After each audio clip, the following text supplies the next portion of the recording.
আল্লাহ পাক রব্বুল আলামিন বলেন, বান্দা তোমার বাবা যখন তোমাকে দেখবে হাসরের ময়দানে বিপদে পড়েছ, ওরে বান্দা তোমার বাবা তোমাকে দেখে পলায়ন করবি।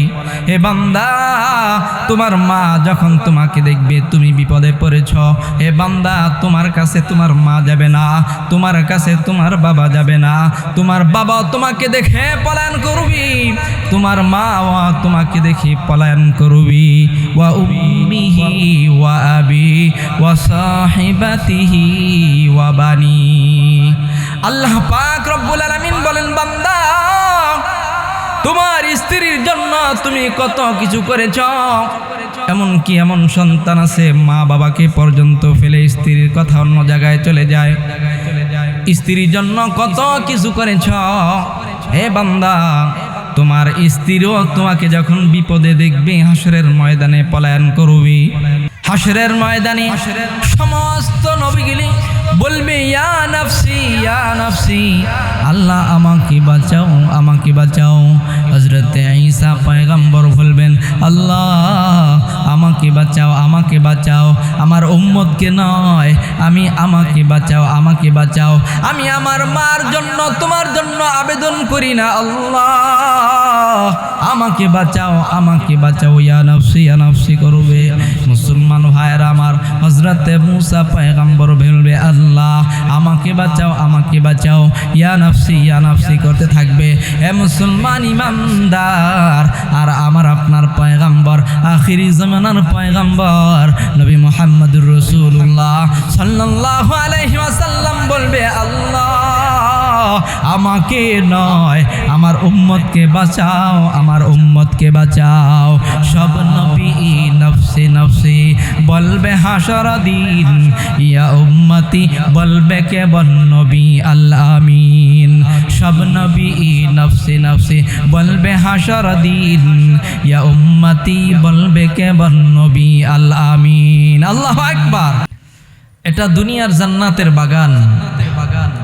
আল্লাহ রাসূল বলেন, যেখানে কোরআন হাদিসের আলোচনা হয়, জিকিরের আলোচনা হয়, ওই জায়গাটা যদি সাধারণ জায়গা হয়, যতক্ষণ পর্যন্ত কোরআন হাদিসের আলোচনা চলতে থাকে, জিকিরের আলোচনা চলতে থাকে, ওই জায়গাটা সাধারণ জায়গা থাকে না, এটা দুনিয়ার জান্নাতের বাগানে পরিণত হয়ে যায়। মুসলমান ভাইরা আমার, এই দুনিয়ার জান্নাতের বাগানে সবাই আসতে পারে না, সবাই বসতে পারে না। আল্লাহ তাআলা যাদেরকে তৌফিক দান করেন, আল্লাহ তাআলা যাদেরকে আসার তৌফিক দান করেন, তারাই আসতে পারে।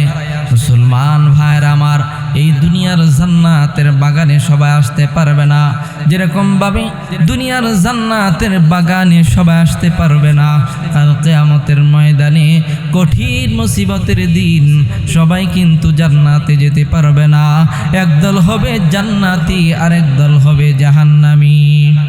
মুসলমান ভাইরা আমার, আল্লাহ তাআলা বলেন, ফারিকুন ফিল জান্নাতি ওয়া ফারিকুন ফিস সাঈর। আল্লাহ তাআলা বলেন, বান্দা দুনিয়ার জমিনে আমি দুইটা রাস্তা দিয়েছি, একটা রাস্তা হলো জান্নাতের, আরেকটা রাস্তা হলো জাহান্নামের। বান্দা তুমি যদি জান্নাতের রাস্তায় চলো, তোমার ঠিকানা হবে জান্নাত, আর তুমি যদি জাহান্নামের রাস্তায় চলো, তোমার ঠিকানা হবে জাহান্নাম। এই জন্য মুসলমান ভাইরা আমার, আশেপাশে যারা আমরা আছি, মেহেরবানি করে তাড়াতাড়ি মাহফিলের প্যান্ডেলের ভিতরে চলে আসেন। হতে পারে আল্লাহ পাক রব্বুল আলামিন এখানে আসা এবং বসার কারণে আমার আপনার জিন্দেগির মোড় ঘুরাই দিতে পারেন, ঠিক কিনা? এবং আমার আপনারা আমলনামায় আল্লাহ পাক রব্বুল আলামিন নেক দিয়া আমাকে আপনাকে জান্নাতের মেহমান বানায় দিতে পারেন কিনা? এই জন্য যারা আশেপাশে আসেন, মেহেরবানি করে জান্নাতের বাগানে চলে আসেন। এটা কোরআনের মাহফিল, মাদ্রাসার মাহফিল, ঠিক কিনা? যেখানে কোরআন তেলাওয়াত হয়, যেখানে কোরআন মাহফিলের আয়োজন হয়, সেখানে আল্লাহ তাআলার রহমত নাজিল হতে থাকে। সুবহানাল্লাহ। আমি আপনাদের সামনে যে আয়াতে কারিমা তেলাওয়াত করেছি, আল্লাহ তাআলা বলেন, মানি ইহতাদা ফা ইন্নামা ইয়াহতাদি লিনাফসি। যে যারা হেদায়েতের পথে চলে, এরম কোরআন হাদিসের মাহফিলে আসে, নামাজ পড়ে, রোজা রাখে, আল্লাহ তাআলার হুকুম পালন করে, রসুলের তরিকায় চলে, তারা তাদের নিজের কল্যাণের জন্যই হেদায়েতের পথে চলে। সুবহানাল্লাহ। আমি আপনি যদি নামাজ পড়ি লাভ কার হবে? আমি আপনি যদি রোজা রাখি কার লাভ হবে? আমি আপনি যদি আল্লাহ তাআলার হুকুম মানি, রসুলের তরিকায় চলি, কার লাভ হবে? মুসলমান ভাইরা আমার, যে হেদায়েতের পথে চলে, আল্লাহ পাক রব্বুল আলামিন বলেন তার কল্যাণের জন্যই বান্দা হেদায়েতের রাস্তায় চলে। মান ইহতাদা ফা ইন্নামা ইয়াহতাদি লিনাফসি ওয়া মান যাল্লা ফা ইন্নামা ইয়াদিল্লু আলাইহা। আল্লাহ তাআলা বলেন, আর যে ব্যক্তি গুমরাহির রাস্তায় চলে তার অকল্যাণের জন্যই সে গুমরাহির রাস্তায় চলে। যে নামাজ পড়ে না, যে নামাজ পড়ল না, সে তার অকল্যাণের জন্যই নামাজ পড়ল না। যে রোজা রাখলো না, তার অকল্যাণের জন্য সে রোজা রাখলো না।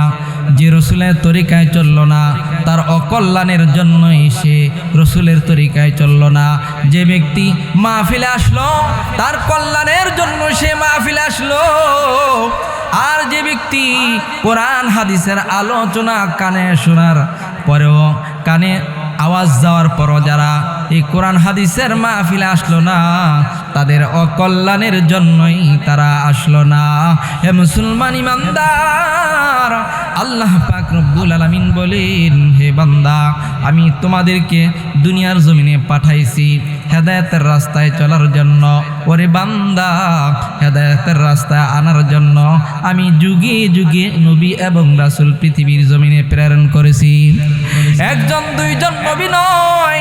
হে মুসলমান ইমানদার, আল্লাহ পাক রব্বুল আলামিন মানুষদেরকে হেদায়েতের পথে আনার জন্য যুগে যুগে নবী এবং রাসূল প্রেরণ করেছেন। একজন দুইজন নয়, 1000 2000 নয়, 1,00,000 বা 2,24,000 পয়গম্বর দুনিয়ার জমিনে আসছে। সুবহানাল্লাহ বলেন। মুসলমান ভাইয়ের আমার, 1,00,000 বা 2,24,000 পয়গম্বর দুনিয়ার জমিনে এসে মানুষদেরকে হেদায়েতের কথা বলেছে, মানুষদেরকে আল্লাহর রাস্তায় চলার জন্য দাওয়াত দিয়েছে। সুবহানাল্লাহ বলেন। এই জন্য আল্লাহ তাআলা বলেন, যে ব্যক্তি হেদায়েতের রাস্তায় চলল সে নিজের কল্যাণের জন্যই চলল। যে ব্যক্তি হেদায়েতের রাস্তায় চলল না, গুমরাহির রাস্তায় চলল, তার অকল্যাণের জন্য সে গুমরাহির রাস্তায় চলল। মুসলমান ভাইয়ের আমার, তারপর আল্লাহ তাআলা বলেন, হে বান্দা শুনে নাও, তুমি যদি গুমরাহির রাস্তায় চলো, বান্দা শুনে নাও, ওয়ালা তাজিরু ওয়াজিরাতুন বিজরা উখরা। হে বান্দা, তুমি যদি হেদায়েতের রাস্তায় না চলো, গুমরাহির রাস্তায় চলো, গুনাহের রাস্তায় যদি বান্দা তুমি চলো, হে বান্দা শুনে নাও, কাল কিয়ামতের ময়দানে কেউ কারো পাপের বোঝা কিন্তু বহন করবে না। হে বান্দা শুনে নাও, তোমার মা তোমার পাপের বোঝা বহন করবে না, তোমার বাবা তোমার পাপের বোঝা বহন করবে না, তোমার প্রাণের স্ত্রী তোমার পাপের বোঝা বহন করবে না, তোমার ভাই তোমার পাপের বোঝা বহন করবে না, তোমার সন্তান তোমার পাপের বোঝা বহন করবে না, তোমার বন্ধু বান্ধব তোমার পাপের বোঝা বহন করবে না। যার যার পাপের বোঝা তাকে বহন করতে হবে। এই জন্য মুসলমান ভাইয়েরা আমার, আল্লাহ পাক রব্বুল আলামিন বলেন, ইয়াউমা ইয়াফিরুল মারউ মিন আখিহি ওয়া উম্মিহি ওয়া আবিহি ওয়া সাহিবাতিহি ওয়া বানিহি। আল্লাহ পাক রব্বুল আলামিন বলেন, ইয়াউমা ইয়াফিরুল মারউ মিন আখিহি। হে বান্দা, কাল কিয়ামতের ময়দানে তুমি যখন বিপদে পড়বা, তোমার ভাই তোমার থেকে পলায়ন করবে। দুনিয়ার জমিনে ভাই যদি বিপদে পড়ে, ভাই আগে দৌড়ায় যায় ভাইকে বাঁচানোর জন্য। হে মুসলমান ভাই, আল্লাহ পাক রব্বুল আলামিন বলেন ইয়াউমা ইয়াফিরুল মারউ মিন আখি, বান্দারে দুনিয়ার জমিনে যখন ভাই বিপদে পড়ে ভাইকে বাঁচানোর জন্য ভাই আগে চলে যায়, কিন্তু কাল কিয়ামতের ময়দানে ভাই যখন দেখবে ভাই বিপদে পড়েছে, ভাই ভাইকে দেখে পলায়ন করবে, সাহায্যের জন্য আগায় আসবে না। ইয়াউমা ইয়াফিরুল মারউ মিন আখি ওয়া উম্মিহি ওয়া আবি, আল্লাহ পাক রব্বুল আলামিন বলেন বান্দা তোমার বাবা যখন তোমাকে দেখবে হাসরের ময়দানে বিপদে পড়েছ, ওরে বান্দা তোমার বাবা তোমাকে দেখে পলায়ন করবি। হে বান্দা তোমার মা যখন তোমাকে দেখবে তুমি বিপদে পড়েছ, হে বান্দা তোমার কাছে তোমার মা যাবে না, তোমার কাছে তোমার বাবা যাবে না, তোমার বাবা তোমাকে দেখে পলায়ন করবি, তোমার মা তোমাকে দেখে পলায়ন করবি। ওয়া উম্মিহি ওয়া আবি ওয়া সাহিবাতি ওয়া বানি, আল্লাহ পাক রব্বুল আলামিন বলেন বান্দা তোমার স্ত্রীর জন্য তুমি কত কিছু করেছ, এমনকি এমন সন্তান আছে মা বাবাকে পর্যন্ত ফেলে স্ত্রীর কথা অন্য জায়গায় চলে যায়, স্ত্রীর জন্য কত কিছু করেছ। হে বান্দা তোমার স্ত্রীও তোমাকে যখন বিপদে দেখবে হাসরের ময়দানে পলায়ন করবি। হে বান্দা তোমার আদরের সন্তান, যে সন্তানকে না খেয়ে খাওয়াইছ, যে সন্তানকে না পড়ে পড়াইছ, ও বান্দা তোমার বান্দা যখন দেখবে তুমি বিপদে, তোমার বান্দা তোমার সন্তান যখন দেখবে তুমি বিপদে, তোমার সন্তান তোমার কাছে আসবে না, পলায়ন করবে। এই জন্য মুসলমান ভাইয়েরা আমার, আল্লাহ পাক রব্বুল আলামিন বলেন বান্দা কিয়ামতের ময়দান হবে ভীষণ ভীষণ বিপদের ময়দান। মুসলমান ভাইয়েরা আমার, ওই কিয়ামতের ময়দানে কেউ কাউকে নেক দিবে না।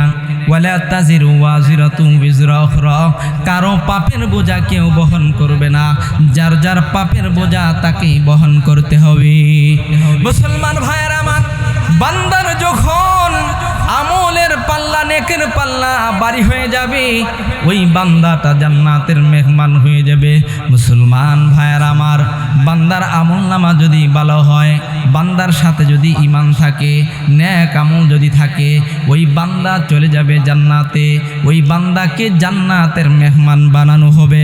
এ মুসলমান ইমানদার, আর বান্দার আমল নামা যদি খারাপ হয়, যদি ঈমান না থাকে, আমল না থাকে, ওই বান্দা চলে যাবে জাহান্নামে। জুড়ে বলেন ঠিক কিনা?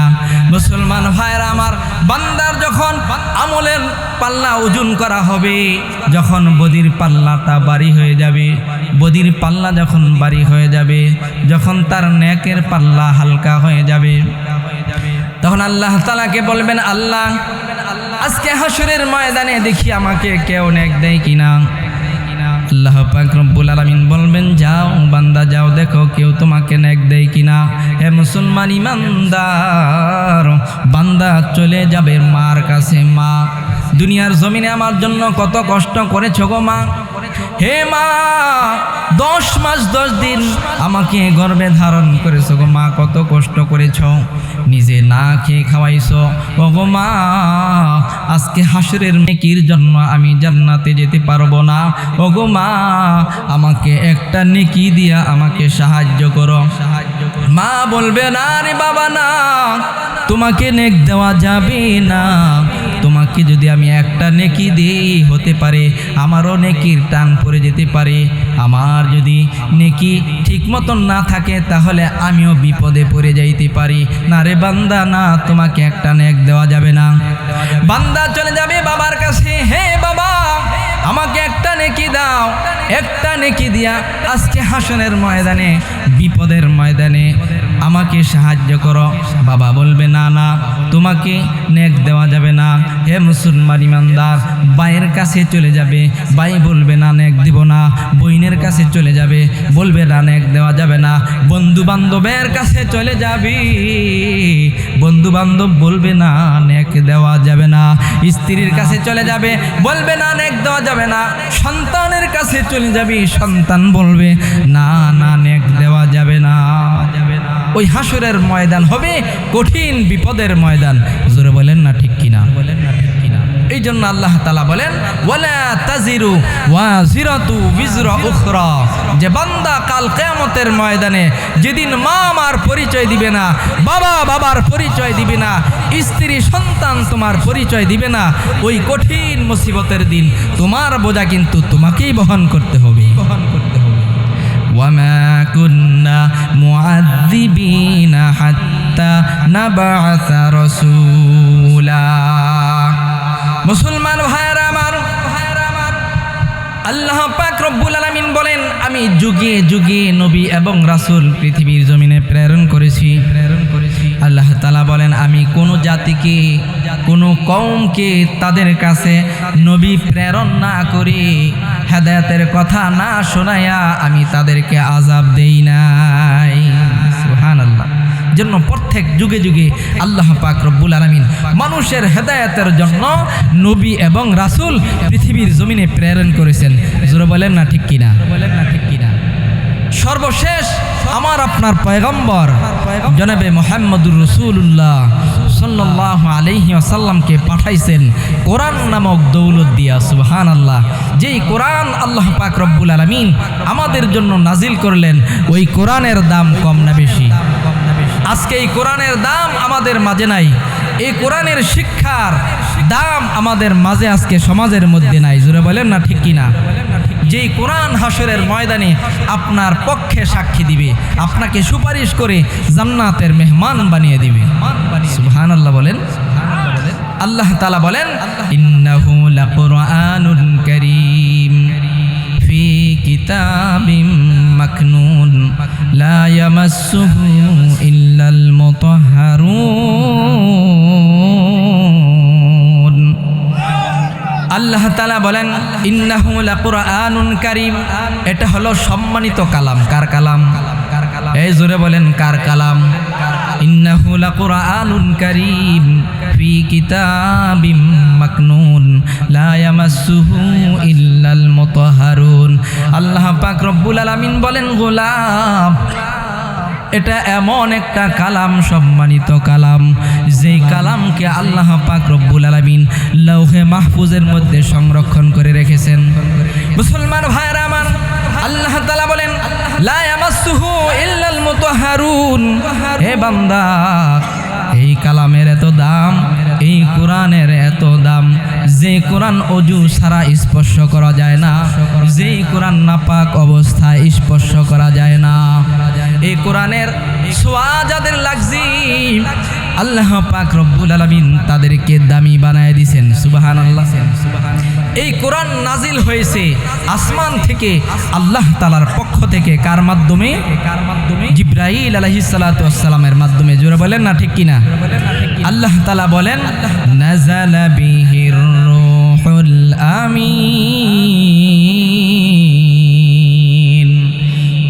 আল্লাহ তাআলা বলেন এই কোরআন নাজিল হয়েছে বিশ্বস্ত ফেরেশতার মাধ্যমে। জোরে বলেন সুবহানাল্লাহ। ওই বিশ্বস্ত ফেরেশতা কে? হযরতে জিবরাইল আলাইহিস সালাতু ওয়াস সালাম। মুসলমান ভাইরা আমার, অসংখ্য অগণিত ফেরেশতা। হে মুসলমান ইমানদার, আল্লাহ পাক রব্বুল আলামিন জিবরাইল আলাইহিস সালাতু ওয়াস সালামকে কেন ফেরেশতাদের সরদার বানাইলেন? যে আল্লাহ পাক রব্বুল আলামিন দামি কোরআন, দামি কালাম হযরতে জিবরাইল আলাইহিস সালাতু ওয়াস সালামের মাধ্যমে নাজিল করেছেন।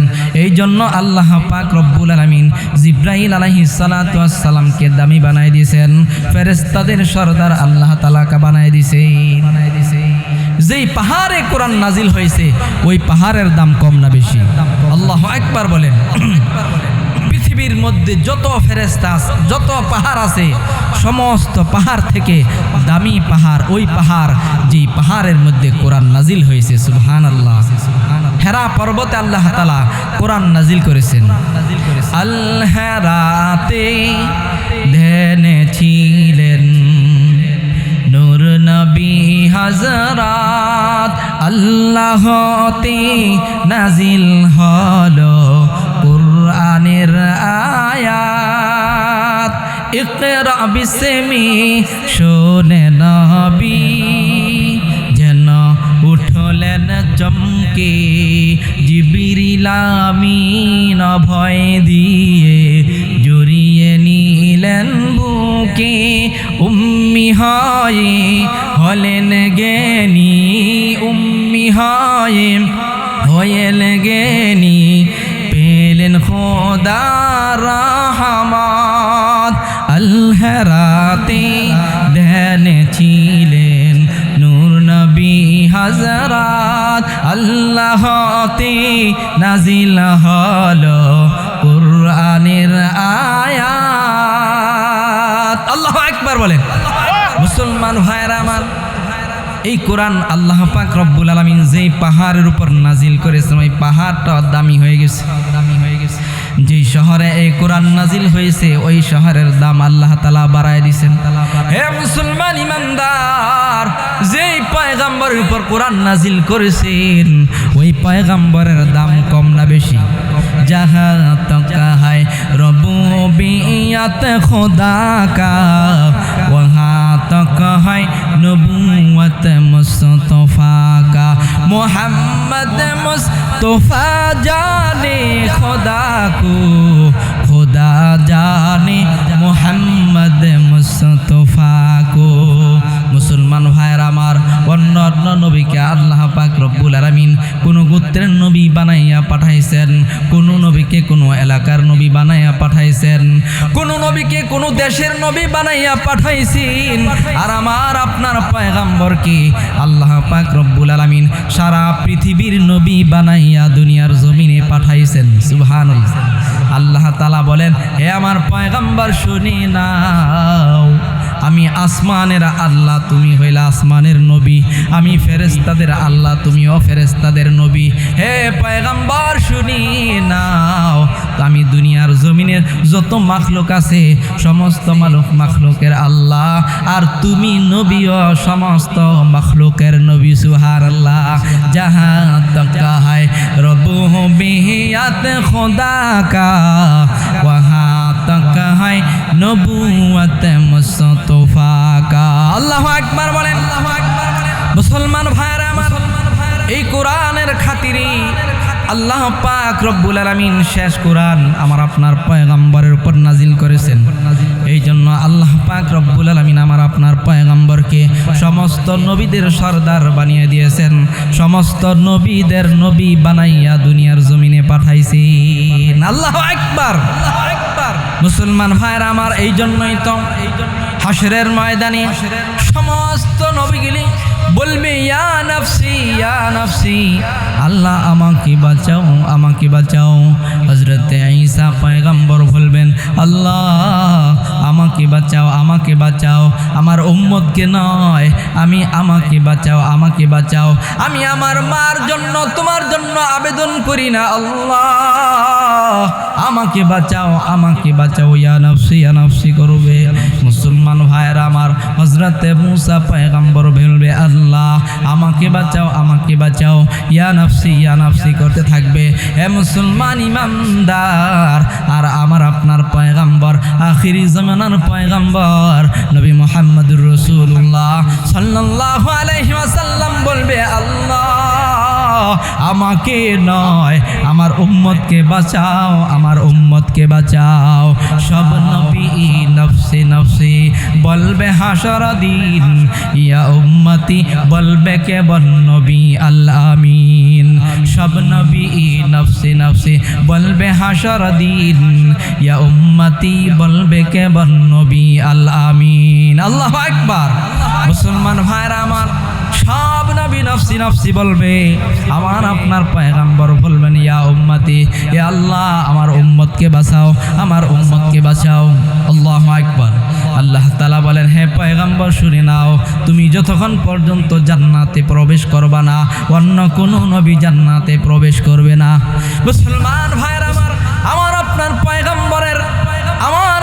পয়গম্বরের উম্মত যারা, মুসলমান ভাইরা আমার, শেষ জামানার পয়গম্বর উম্মত যতক্ষণ পর্যন্ত জান্নাতে প্রবেশ করবে না, অন্য কোন নবীর উম্মত জান্নাতে প্রবেশ করতে পারবে না।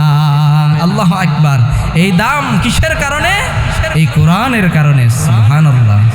মুসলমান ভাইরা আমার, যেই পাহাড়ে কোরআন নাজিল হয়েছে ওই পাহাড়ের দাম বাড়াই দিয়েছেন কে? যেই রাত্রে কোরআন নাজিল হয়েছে ওই রাত্রের দাম আল্লাহ তাআলা বাড়াই দিয়েছেন। মুসলমান ভাইরা আমার, যেই মাসে কোরআন নাজিল হয়েছে ওই মাসেরও দাম আল্লাহ তাআলা বাড়াই দিয়েছেন। এই কালাম এত দামি কালাম, কোনো বান্দা যদি ওই কালাম থেকে একটা মাত্র হরফ তেলাওয়াত করে, যদি পড়ে আলিফ, একটা হরফ পড়ার বিনিময় আল্লাহ পাক রব্বুল আলামিন ওই বান্দার আমলনামায় কমপক্ষে 10টা নেকি দিয়া থাকেন। কোন বান্দা যদি 2টা হরফ পড়ে, যেমন পড়ে আলিফ বা তা সা, এরকম ভাবে যতটা হরফ পড়বে, 2টা হরফ পড়লে 20টা নেকি দিবেন কে? 3টা হরফ পড়লে 30টা নেকি দিবেন কে? এ বান্দা, মুসলমান ইমানদার, কোনো বান্দা যদি ওই কোরআনে কারিম থেকে যদি অজু করে একটা হরফ তেলাওয়াত করে, আল্লাহ তাআলা ওই বান্দার আমলনামায় 25টা নেকি দিয়া থাকেন। কোন বান্দা যদি নামাজে দাঁড়ায়া কোরআন তেলাওয়াত করে, আলিফ লাম মিম যালিকাল কিতাবু লা রাইবা ফি, বান্দা যদি নামাজে দাঁড়ায়া আবেগ ভরা কণ্ঠে তেলাওয়াত করতে থাকে, আলিফ লাম মিম যালিকাল কিতাবু লা রাইবা ফি হুদাল লিল মুত্তাকিন, আমার আল্লাহ পাক রব্বুল আলামিন এত দয়ালু, এত মেহেরবান, ওই বান্দার আমলনামায় 100 করে নেক দিতে থাকেন। সুবহানাল্লাহ। মুসলমান ভাইরা আমার, এই কোরআনের দাম ওই দিন বুঝে আসবে যেদিন আপনার আমার চক্ষু 2টা বন্ধ হয়ে যাবে। ঠিক কিনা বলেন? এই কোরআনের এই তেলাওয়াতের দাম আজকে আমাদের মাঝে নাই। এই কোরআন শিক্ষার দাম আমাদের মধ্যে নাই। আমি আপনাদের সামনে যে হাদিস তেলাওয়াত করেছি, আল্লাহ রাসূল বলেন, খায়রুকুম মান তাআল্লামাল কুরআনা ওয়া আল্লামা, যে ব্যক্তি কোরআন শিক্ষা করবে এবং অপরকে শিখাইবে, দুনিয়ার মধ্যে সবচেয়ে উত্তম ব্যক্তি হলো তারা। কিন্তু কিছু কিছু মানুষ আছে, তারা সবচেয়ে নিকৃষ্ট মনে করে তাদেরকে, যারা কোরআন এবং হাদিস পড়ছে তাদেরকে। জোরে বলেন না ঠিক কিনা? সমাজের ভিতরে এরকম কিছু কুলাঙ্গার আছে না নাই? ওলামায়ে কেরামকে দেখতে পারে না, যারা কোরআন তেলাওয়াত করতে পারে, কোরআনের ধারক বাহক তাদেরকে দেখতে পারে না। কোরআনের সাথে তাদের সম্পর্ক নাই, ওলামায়ে কেরামের সাথেও তাদের সম্পর্ক নাই। জোরে বলেন না আছে না নাই? তাদের কপালটা ভালো না পোড়া কপাল? মুসলমান ভাইরা আমার, কোরআনের সাথে যদি আপনার সম্পর্ক থাকে, এই কোরআনে কারিমের উসিলায় আল্লাহ পাক রব্বুল আলামিন আপনাকে আমাকে ক্ষমা করে জান্নাতের মেহমান বানায় দিবেন। জোরে বলেন না সুবহানাল্লাহ। কোরআনের অনেক দাম। কোরআনের মধ্যে একটা ছোট্ট একটা সূরা আছে, সূরা ইখলাস, যে কুল হুয়াল্লাহ সূরা নামে আমাদের কাছে পরিচিত, ঠিক কিনা? কুল হুয়াল্লাহু আহাদ আল্লাহুস সামাদ লাম ইয়ালিদ ওয়া লাম ইউলাদ ওয়া লাম ইয়াকুল লাহু কুফুয়ান আহাদ। আল্লাহ রাসূল বলেন, আমার যে ঈমানদার উম্মত এই সূরা ইখলাস একবার মাত্র তেলাওয়াত করবে, আল্লাহ পাক রব্বুল আলামিন ওই বান্দার আমলনামায় 10 পারা কোরআন তেলাওয়াতের সওয়াব ঢুকাইয়া দেন। কার কথা? নবীজির কথা। কার কথা? নবীজির কথা। নবীজি বলেন, আমার কোনো উম্মত যদি সূরা ইখলাস একবার তেলাওয়াত করে, তার আমলনামায় 10 পারা কোরআন তেলাওয়াতের সওয়াব দেওয়া হয়। আমার কোনো উম্মত এই সূরা ইখলাস যদি 2 বার তেলাওয়াত করে, আল্লাহর পয়গম্বর বলেন তারা আমলনামায় 20 পারা কোরআন তেলাওয়াতের সওয়াব লিখে দেওয়া হয়। আমার কোন উম্মত যদি 3 বার সূরা ইখলাস তেলাওয়াত করি, ওই বান্দার আমলনামায় পুরা কোরআনটা শুরু থেকে শেষ পর্যন্ত তেলাওয়াত করলে যে সওয়াব হয়, এই সওয়াব বান্দার আমলনামায় ফেরেশতারা লিখে দেয়। মুসলমান ভাইরা আমার, অনেকের মা নাই, বাবা নাই, দাদা নাই, দাদি নাই, ঠিক কিনা? হুজুরদের কাছে যাই, হুজুরদেরকে দাওয়াত করি, আমার মার জন্য দোয়া করেন, বাবার জন্য দোয়া করেন, ঠিক কিনা? যদি আমরা চেষ্টা করে দোয়া করতে পারি কি পারি না? আপনি সূরা ইখলাস 3 বার তেলাওয়াত করেন, সূরা 3 বার তেলাওয়াত করে আল্লাহ পাক রব্বুল আলামিনের দরবারে বলেন, আল্লাহ আমার মা নাই, বাবাও নাই, আল্লাহ আমার মা বাবার কবরে ওই সূরা ইখলাস তেলাওয়াতের সওয়াবটা পৌঁছায়া দাও। আর দোয়া করবেন রব্বিরহামহুমা কামা রব্বায়ানি সগীরা। মুসলমান ভাইয়েরা আমার, কোনো বান্দা যদি মা বাবার কথা স্মরণ করে চোখের পানি ফেলে ফেলে আল্লাহ তাআলার দরবারে কান্না করে, আল্লাহ তাআলা বলেন বান্দা তোমার মার জন্য যদি দোয়া করো, বাবার জন্য যদি দোয়া করো, তোমার চোখের পানি নাকের আগা আসার আগে আগে আমি তোমার মা বাবার কবরের আযাবকে আমি মাফ করে দেই। তাহলে বোঝা গেল কোরআনের দাম কম না বেশি? আর জোরে বলেন না, কম না বেশি? যারা কোরআন তেলাওয়াত করে তাদের দাম কম না বেশি? যারা কোরআন পড়তে পারে আর যারা কোরআন পড়তে পারে না তারা কি সমান হতে পারে? কখনো হতে পারে না, কখনো হতে পারে না। যারা আমরা কোরআন তেলাওয়াত করতে পারি, অনেকে দেখা যায় সহি শুদ্ধ করে পারি না। ওই কিছুদিন আগে এক লোক আমার কাছে আসলো, সে মোবাইল দেখে দেখে কোরআন তেলাওয়াত মানে করতে পারে।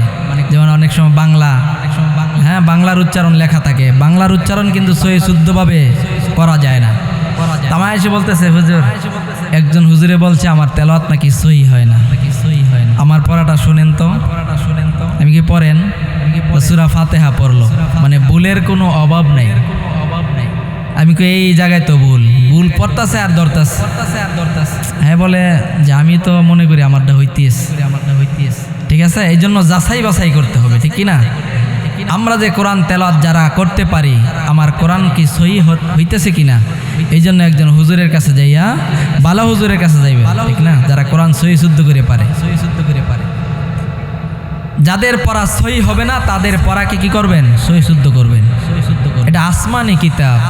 আল্লাহ পাক রব্বুল আলামিন সরাসরি জিবরাইল আলাইহিস সালাতু ওয়াস সালামের মাধ্যমে আমার আপনার পয়গম্বরের কাছে কোরআন নাজিল করেছেন। সুবহানাল্লাহ, সুবহানাল্লাহ। সূরা ইখলাসের কথা বলতেছিলাম। আল্লাহ রসুল বলেন, যে বান্দা এই সূরা ইখলাস 10 বার তেলাওয়াত করবে, কয়বার? আল্লাহ পাক রব্বুল আলামিন ওই বান্দার আমল নামায় এমন নেকি দিবেন যে জান্নাতের মধ্যে ওই বান্দার জন্য একটা বালাখানা নির্মাণ করবে। হযরতে ওমর ফারুক রাদিয়াল্লাহু তাআলা আনহু বলেন, ও পয়গম্বর, তাহলে তো আমাদের বালাখানার কোনো অভাব হবে না। 10 বারে যদি একটা করে বালাখানা দেওয়া হয়, তাহলে তো বালাখানা, অনেক বালাখানার মালিক হয়ে যাব। পয়গম্বর আরবি সাল্লাল্লাহু আলাইহি ওয়াসাল্লাম বলেন, ওরে ওমর, আল্লাহ তাআলার রহমত এবং দয়া তার থেকেও আরো বেশি। আল্লাহর পয়গম্বর বলেন, হে উম্মতের দল, কোন উম্মত যদি সূরা ইখলাস রাতের বেলা তোমরা যখন শোয়ার জন্য যাও, বিছানায় যাও, পয়গম্বর বলেন, হে উম্মতের দল, শুয়া শুয়া আমরা তো অনেক সময় মোবাইল টিপা ঘুমাই, টিভি দেখতে দেখতে, ছবি বিসিআর দেখতে দেখতে ঘুমাই, ঠিক কিনা বলে? যুবক ভাই, মোবাইলের এত আশেক হয়েছে, অনেক সময় দেখা যায় সারা রাত্র মোবাইলের পিছনে চলে যায়। ফজরে আজান যখন হয় তখন তারা ঘুমায়, ঠিক কিনা? নামাজের খবর নেই, আজানের খবর নেই। মুসলমান ভাইয়েরা আমার, পয়গম্বর বলেন, আমার কোন উম্মত যদি রাতের বেলায় এশারের নামাজের পর বিছানায় শুয়া শুয়া ডান কাত হইয়া 100 বার সূরা ইখলাস তেলাওয়াত করে, আমার আপনার পয়গম্বর বলেন, ওই উম্মতকে আল্লাহ পাক রব্বুল আলামিন হাশরের ময়দানে বলবেন, হে বান্দা আয় আয় আমার কাছে আয়, ওই যে দেখো ডান দিকে তোমার জন্য বালাখানা বানানো হয়েছে, ওই বালাখানার মেহমান আমি আল্লাহ তাআলা হাশরের ময়দানে আমি তোমাকে বানায় দিলাম। মুসলমান ভাইয়েরা আমার, বান্দা যদি আল্লাহ তাআলার দামি কালাম তেলাওয়াত করে, আল্লাহ পাক রব্বুল আলামিন ওই বান্দার দাম বাড়ায়া দেয়। সুবহানাল্লাহ বলে। মুসলমান ভাইয়েরা আমার, নবীজির সাহাবী হযরতে আবু যর গিফারি রাদিয়াল্লাহু তাআলা আনহু এত সম্মানিত হয়েছেন কোরআন তেলাওয়াত করে। নবীজি মসজিদে নববীতে বসা, আমার আপনার পয়গম্বরের কাছে চলে আসছে আসমান থেকে হযরতে জিব্রাইল আলাইহিস সালাতু ওয়াস সালাম পয়গম্বরের সাথে কথা বলতেছেন। এমন সবাই নবীজির সাহাবী হযরতে আবু যর গিফারি রাদিয়াল্লাহু তাআলা আনহু মসজিদে নববীতে আসলেন। জিব্রাইল আলাইহিস সালাতু ওয়াস সালাম বলেন, পয়গম্বর আপনার সাহাবী আবু যর গিফারি আসছে। নবীজি আশ্চর্য হয়ে গেলেন, ও ভাই জিব্রাইল, তুমি আবু যরের নাম কিভাবে জানো? আবু যরকে তুমি চেনো নাকি? জিব্রাইল আলাইহিস সালাতু ওয়াস সালাম বলেন, পয়গম্বর দুনিয়ার মানুষ আবু যরকে যতটুকু চিনি তার থেকে বেশি চিনি আসমানের ফেরেশতারা। আল্লাহর পয়গম্বর বলেন, ভাই জিব্রাইল কারণ কি? জিব্রাইল আলাইহিস সালাতু ওয়াস সালাম বলেন, ও পয়গম্বর আপনার সাহাবী আবু যর গিফারি রাদিয়াল্লাহু তাআলা আনহু দুইটা গুণের কারণে সে দামি হয়ে গেছে। আসমানের ফেরেশতারা তাকে চিনি, আসমানের ফেরেশতারা তাকে মহব্বত করে। এক নাম্বার কারণ হলো আবু যর গিফারি নিজেকে নিজে ছোট মনে করে, কখনো নিজেকে বড় মনে করে না। সুবহানাল্লাহ। হে পয়গম্বর আরেকটা গুণ হলো আবু যর গিফারি রাদিয়াল্লাহু তাআলা আনহু যখনই সময় পায় তখনই সূরা ইখলাস তেলাওয়াত করে। সুবহানাল্লাহ।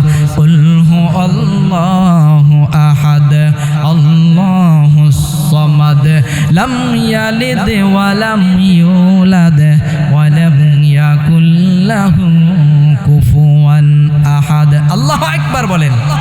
এই কোরআন তেলাওয়াত করলে লাভ না লস? যেই ঘরে কোরআন তেলাওয়াত করা হয় সেই ঘরে আল্লাহ তাআলার রহমত নাজিল হয়। আগের জমানায় দেখা যাইত ঘরে ঘরে যারা বিদ্যা হয়ে গেছে, ঘরে ঘরে কোরআনের তেলাওয়াতের আওয়াজ আসতো সব ফজরের পরে, ঠিক কিনা? কিন্তু এখনকার মহিলারা ঘুম থেকে উঠে 7টা-8টা বাজে, ঠিক কিনা? কোরআন তেলাওয়াত করবো কোন সময়? জোরে বলেন না, ঠিক কিনা? মুসলমান ভাইরা আমার, এই কোরআন তেলাওয়াত করলে আল্লাহ তাআলা সম্মান বাড়ায় দেন, কারণ সম্মানিত কালাম কার কালাম? জোরে বলেন কার কালাম? আল্লাহু আকবার। ইন্নাহু লাকুরআনুন কারীম ফি কিতাবিম মাকনুন লা ইয়ামাসসুহু ইল্লাল মুতাহহারুন।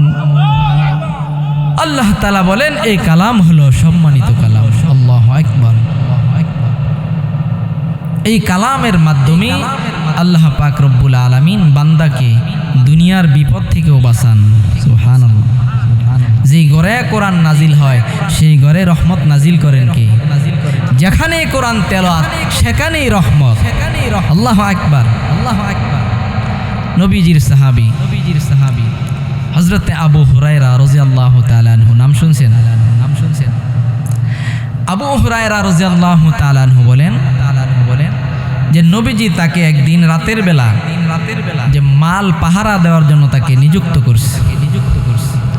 আবু হুরায়রা রাদিয়াল্লাহু তাআলা আনহু বলেন যে গভীর রজনী যখন হলো আমি দেখতে পেলাম যে একটা লোক বড় বড় নখ, বড় বড় চুল, সে রাতের বেলা আসছে মাল চুরি করার জন্য। দেখলাম যে হাতে এরকম ভাবে খাদ্য শস্য সে নেওয়ার জন্য হাত দিল, আমি তার হাত ধরে ফেললাম। সুবহানাল্লাহ।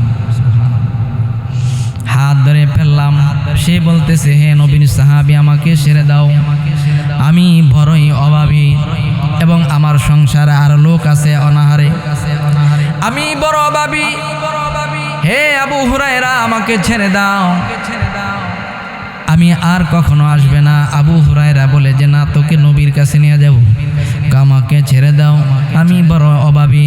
আবু হুরায়রা রাদিয়াল্লাহু তাআলা আনহুর মা হলো আবু হুরায়রা রাদিয়াল্লাহু তাআলা আনহু তাকে ছেড়ে দিলেন।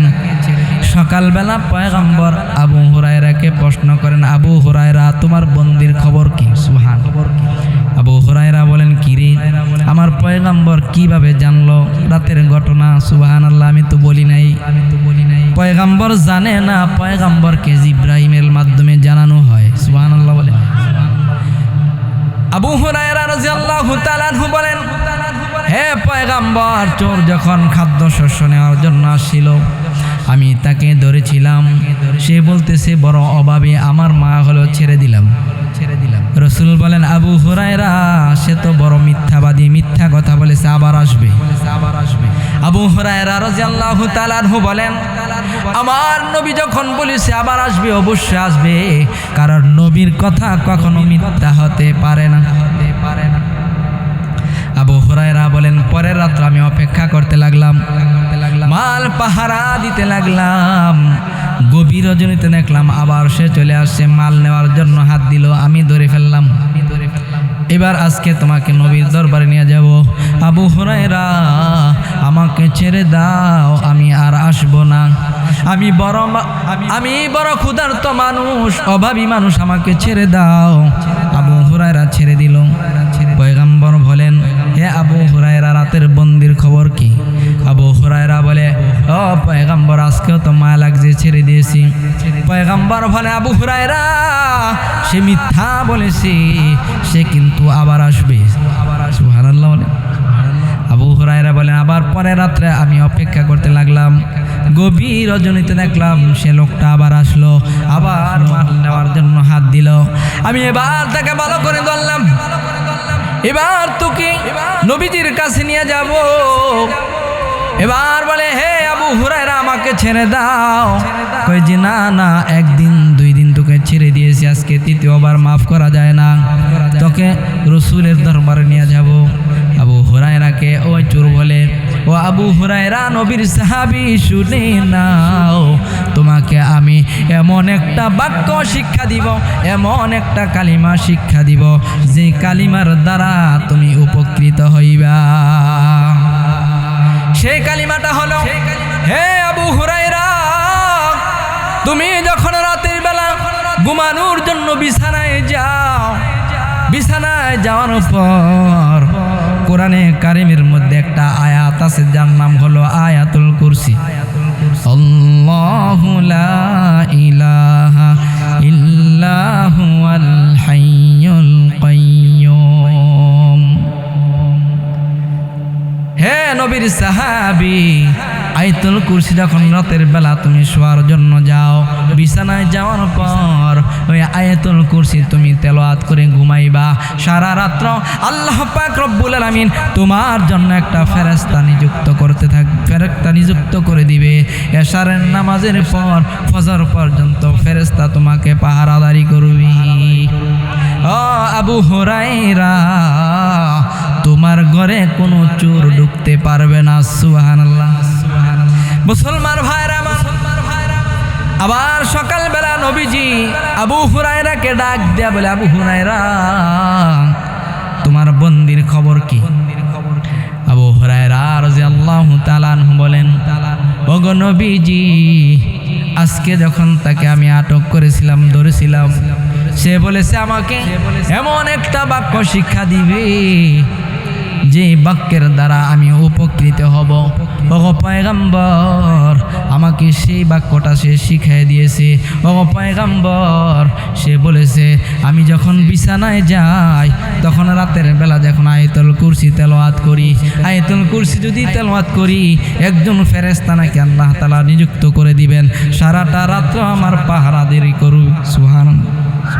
আল্লাহ রাসূল বলেন, হে আবু হুরায়রা, আজকে যে কথাটা বলেছে, এই কথাটা সে সত্যি বলেছে। আল্লাহু আকবার বলেন। সে সত্যি বলেছে। আসলে সে সত্যিবাদী নয়, সে হলো বড় মিথ্যুক। সে কি? বড় মিথ্যুক। সে কখনো সত্যি কথা বলে না। নবীজি বলেন, আবু হুরায়রা, তুমি এই যে 3টা রাত্রে কথা বলেছো, কার সাথে কথা বলেছো জানো? আবু হুরায়রা রাদিয়াল্লাহু তাআলা আনহু বলেন যে, না নবীজি, আমি তো জানি না। নবীজি বলেন, এটা দুনিয়ার কোনো মানুষ নয়, এটা হলো মিস্টার ইবলিস। এটা কি? শয়তান। যে শয়তান কখনো সত্য কথা বলে না, কিন্তু আল্লাহ তাআলার কালামের ব্যাপারে যে সত্য কথা বলেছে, যে কথা বলেছে এই সত্য বলেছে। সুবহানাল্লাহ বলেন। কালামের যে ফায়দার কথা বলেছে, সত্য কথা বলেছে। সুবহানাল্লাহ। এই যে আয়াতুল কুরসির এত দাম, যে কোনো বান্দা যদি আয়াতুল কুরসি তেলাওয়াত করে প্রত্যেক ফরজ নামাজের পর যে মৃত্যুর সময় তার কোনো কষ্ট হবে না, এবং মৃত্যুর পরে আল্লাহ তাআলা তাকে জান্নাতের মেহমান বানিয়ে দেবেন। কোরআনের কত ফায়দা, আজকে আমরা এই কোরআন থেকে দূরে সরে গেছি। ইহুদি এবং খ্রিস্টানদের চক্রান্ত মুসলমানের সন্তান যেন কোরআন তেলাওয়াত করতে না পারে, কারণ তারা কোরআন রিসার্চ করে কোরআনের কি ফায়দা তারা জানে। জোরে বলেন ঠিক কিনা? মুসলমানদের মধ্যে ইহুদি এবং খ্রিস্টানদের কিছু দোসর আছে যে তারাও কোরআনের বিরোধিতা করে। আসলে তারা মুসলমান না, তারা হলো নামদারি মুসলমান, তারা হলো মুনাফিক। জোরে বলেন না ঠিক কিনা? এই জন্য প্রত্যেকটা মুসলমানের উচিত ছেলে হোক মেয়ে হোক কোরআন শিক্ষা দেওয়া। আজকে প্রত্যেকটা মাদ্রাসায় দেখেন, হ্যাঁ, আরবির পাশাপাশি বাংলা, অঙ্ক, ইংরেজি শিক্ষা দেওয়া হয়। জোরে বললেন ঠিক কিনা? আমাদের মাদ্রাসায় ষষ্ঠ শ্রেণী পর্যন্ত বাংলা, অঙ্ক, ইংরেজি আছে। আমি আছি যে 2500 মার্কাজ মসজিদের সামনে যে ব্রিজটা, স্টিল ব্রিজ ছিল আগে, স্টিল ব্রিজ সাথে যে বিল্ডিংটা, 4তলা বিল্ডিং, এখানে কুদুরি পর্যন্ত মাদ্রাসা। আপনাদের এই গ্রামের একজন মেয়ে আছে মাদ্রাসায়, বোর্ডিংয়ে আছে, আবাসিক অনাবাসিক দোনোটাই আছে।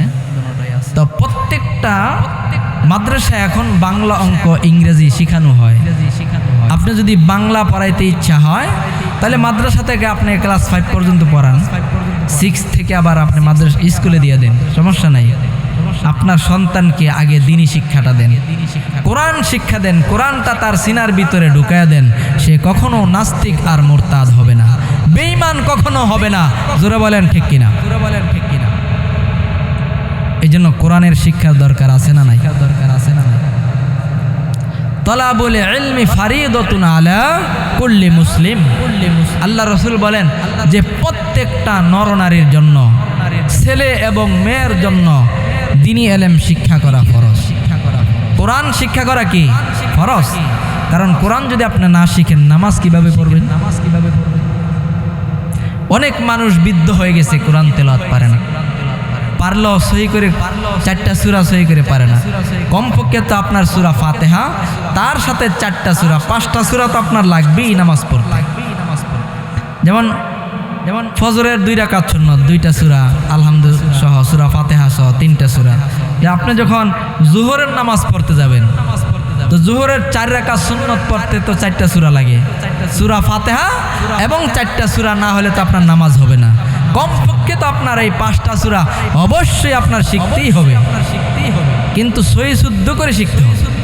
যদি সহি শুদ্ধ না হয় তাহলে নামাজ হবে না। এই জন্য মুসলমান যারা কোরআন তেলাওয়াত করতে পারে না, তাদের দিলে যে কি ব্যথা তারাই বোঝে, যে নামাজ পড়তে পারি না, কোরআন তেলাওয়াত করতে পারি না। এই জন্য প্রত্যেক সন্তানকে আপনি কোরআন শিক্ষা দিবেন, দরকার আছে না নাই? প্রত্যেকটা ছেলে এবং মেয়েকে কোরআনের শিক্ষা প্রথম দিবেন। তারপর যদি আপনি স্কুলে পড়ান, সমস্যা নাই, ডাক্তার হোক, ইঞ্জিনিয়ার হোক, কোনো সমস্যা নাই, নামাজ পড়তে পারবে, আপনার জন্য দোয়া করতে পারবে। মুসলমান ভাইরা আমার, এই কোরআনের কত দাম, কোরআন তেলাওয়াতের কত দাম, মাদ্রাসায় পড়ানো যে কি দাম। আপনি যখন দুনিয়ার জমিন থেকে বিদায় হয়ে কবরে চলে যাবেন, আপনার সন্তানকে যদি কোরআনে কারীমের তেলাওয়াত শিখে যান, আপনার সন্তান কোরআন তেলাওয়াত শিখবে, আপনার কবরে সওয়াব চলে যাবে। সুবহানাল্লাহ। সদকায়ে জারিয়া।